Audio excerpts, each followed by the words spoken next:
Assalamualaikum warahmatullahi wabarakatuh. Di sini saya akan menjawab beberapa pertanyaan dari video Bapak sebelumnya. Bagaimana dengan manusia? Apakah sel manusia prokaryotik atau eukaryotik? Manusia memiliki sel eukaryotik. Sel manusia termasuk ke dalam sel eukaryotik dikarenakan manusia mempunyai sel yang memiliki membran inti pada nukleus. Seluruh sel penyusun tubuh manusia sendiri memiliki sel dengan inti sel yang bermembran inti.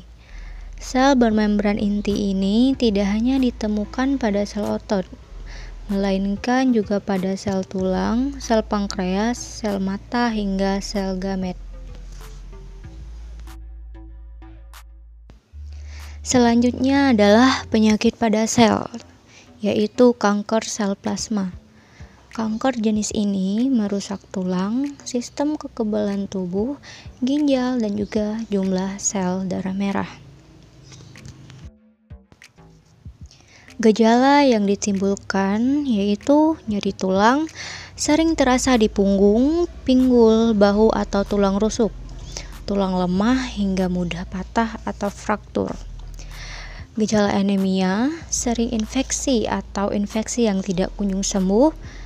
Gejala hiperkalsemia atau terlalu banyak kalsium dalam darah, memar dan pendarahan yang tidak biasa seperti sering mimisan, gusi berdarah, dan menstruasi yang berat.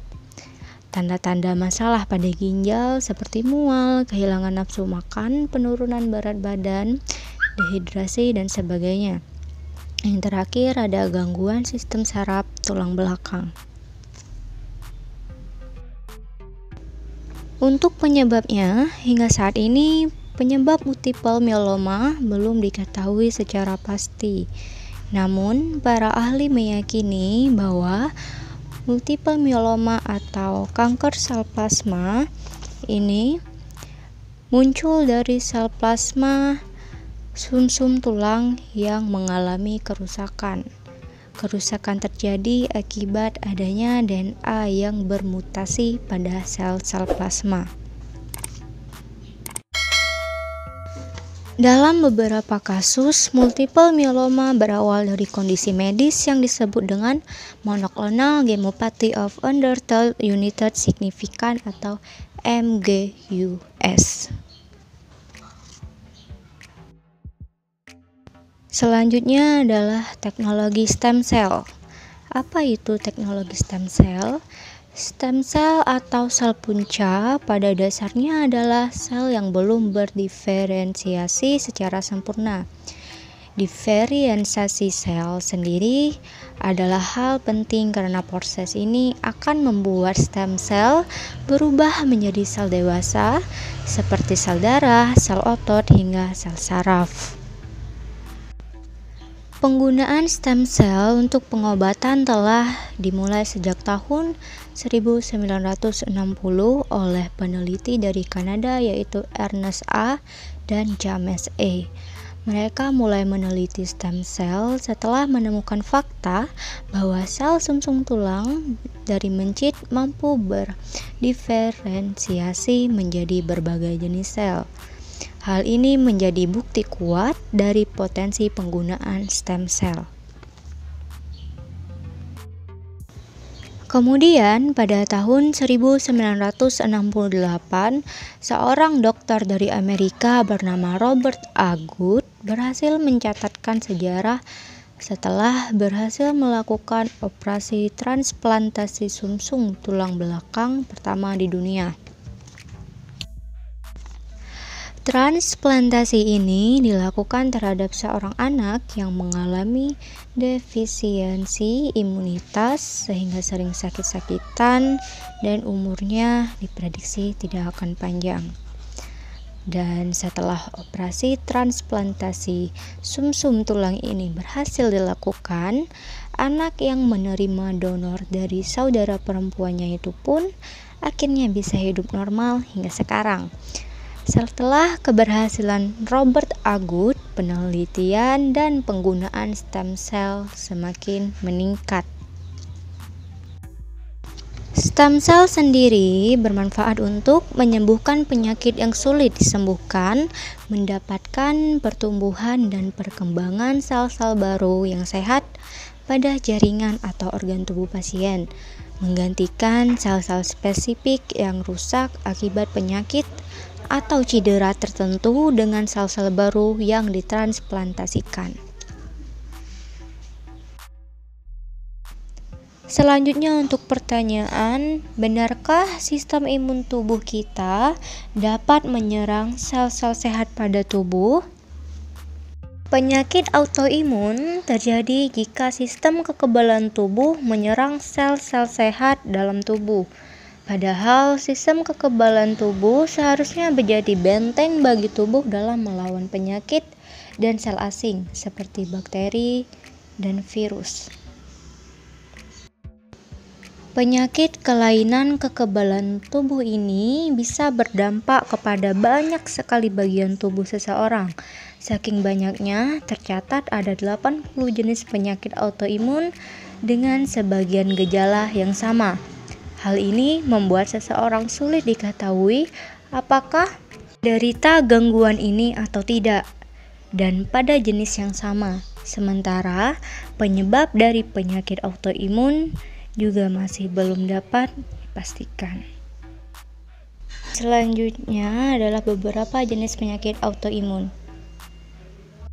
Yang pertama ada rheumatoid arthritis. Rheumatoid arthritis adalah penyakit autoimun yang sering ditemui. Sistem kekebalan tubuh memproduksi antibodi yang menyerang pelapis sendi. Akibat dari serangan antibodi ini adalah peradangan, pembengkakan, dan nyeri pada sendi. Reaksi radang yang parah juga bisa menimbulkan kerusakan pada bagian tubuh lain, seperti kulit, mata, dan paru-paru. Terkadang gejala rheumatoid arthritis bisa mirip dengan penyakit lain seperti osteoartritis dan polimialgia reumatik. Selanjutnya adalah lupus. Penyakit ini menyebabkan terbentuknya antibodi yang justru menyerang hampir seluruh jaringan tubuh penderitanya.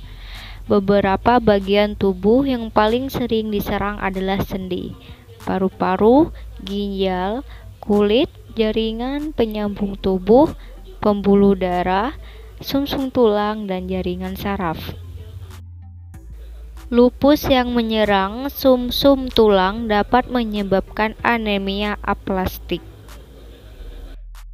Bisa dilihat bahwa jika lupus menyerang bagian kulit, maka yang terjadi adalah kemerahan seperti yang ada pada gambar. Selanjutnya adalah diabetes tipe 1. Penyakit ini biasanya akan terdiagnosis sejak usia kanak-kanak atau dewasa muda.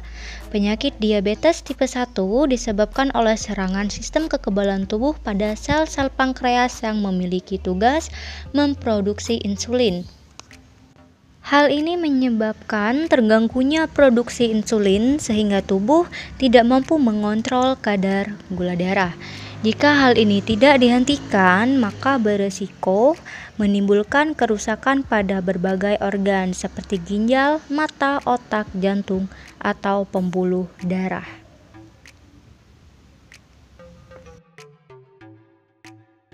Setelah itu ada multiple sclerosis atau MS. Pada saat sistem kekebalan tubuh seseorang menyerang sel-sel saraf sendiri, beberapa gejala yang mengerikan berisiko muncul sebagai akibatnya. Kondisi ini biasa disebut dengan multiple sclerosis alias MS. Beberapa gejala yang bisa timbul adalah nyeri, kebutaan, gangguan koordinasi tubuh, dan spasme otot. Gejala lainnya yang mungkin timbul adalah tremor, mati rasa di area tungkai, kelumpuhan, susah bicara, atau susah berjalan. Selanjutnya adalah Graves. Penyakit Graves adalah penyakit autoimun yang menyebabkan kelenjar tiroid menjadi terlalu aktif. Orang yang menderita penyakit ini kemungkinan akan mengalami beragam gejala yang bisa mengganggu kegiatan sehari-harinya, seperti kesulitan tidur, mudah tersulut emosi, berat badan turun tanpa sebab, dan mata yang menonjol adalah sebagian gejalanya. Yang terakhir ada psoriasis. Psoriasis adalah kondisi terlalu aktifnya sistem kekebalan tubuh sehingga menyebabkan kulit mengalami kondisi kronis. Kondisi ini disebabkan oleh salah satu sel darah dalam sistem kekebalan tubuh yang terlalu aktif, yaitu sel T. Berkumpulnya sel T di kulit merangsang kulit untuk tumbuh lebih cepat dari seharusnya. Gejala psoriasis yaitu muncul bercak di kulit yang bersisik dan pengelupasan kulit yang meninggalkan lapisan berwarna putih mengkilap. Sekian yang dapat saya sampaikan. Terima kasih. Wassalamualaikum warahmatullahi wabarakatuh.